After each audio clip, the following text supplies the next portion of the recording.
Hello students, how are you?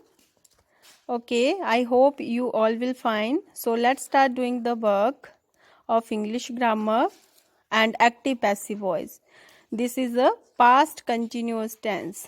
You have done earlier present continuous tense. So today we will do it. So identification इसकी पहचान क्या होती है कि हिंदी वाक्यों के अंत में रहा था, रही थी, रहे थे आदि आता है। अब active passive voice and passive voice. Active voice की क्या पहचान होती है, इसमें क्या रूल्स होते हैं इसके। सो एक्टिव वॉइस में सब्जेक्ट प्लस वॉज वर्ब की फर्स्ट फॉर्म के साथ ING plus object. And passive voice, as you know that subject change into object and object change into subject. So firstly take the object plus was were and plus being plus main verb की third form plus by plus subject. अब आपने याद क्या रखना है, बाकी तो वैसे का वैसा ही रहेगा। जब पैसिव वॉइस में कन्वर्ट करते हैं तो आप जानते हो कि वर्ब की थर्ड फॉर्म लगाई जाती है और इसमें बीइंग लगाया जाता है। वॉज वर्ब के बाद बीइंग लगाया जाता है। क्या लगाया जाता है? Being. So understand it. So let's see the examples.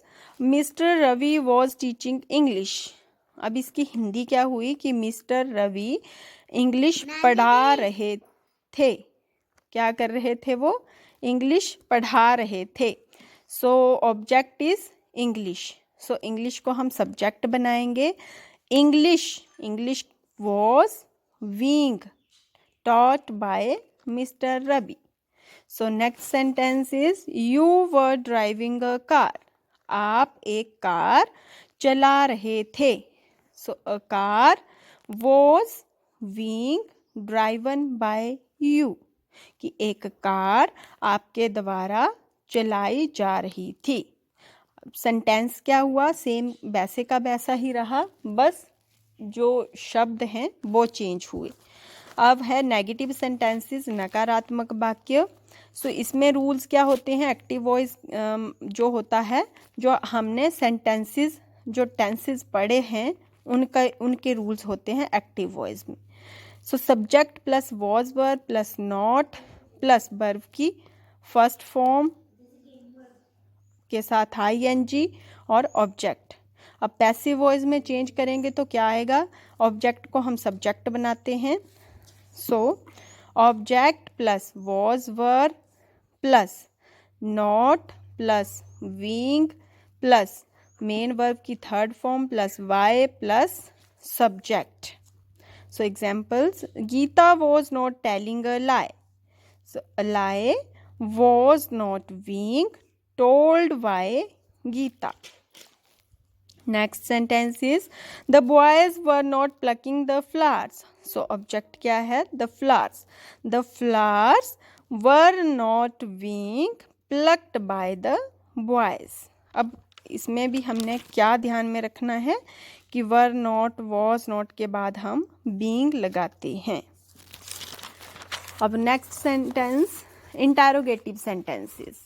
So active voice क्या होता है? वॉज या were plus subject plus verb की फर्स्ट फॉर्म के साथ ING plus object and plus sign of interrogation. So passive voice में जब हम चेंज करेंगे सेंटेंस तो कैसे बनेगा? Was were plus object plus being plus main verb की third form plus by plus subject and plus sign of interrogation. So let's see the examples. Were you cooking the food? So the food क्या है? Object है।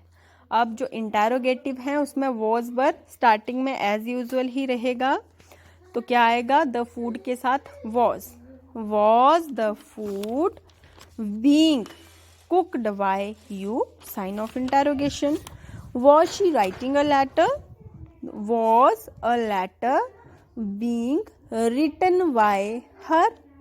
So dear students, write these sentences and rules also in your notebook neat and clean. After that learn it, and tomorrow learn CT of lesson 8 bird meanings, left bird meanings जो भी हैं 16 से आगे.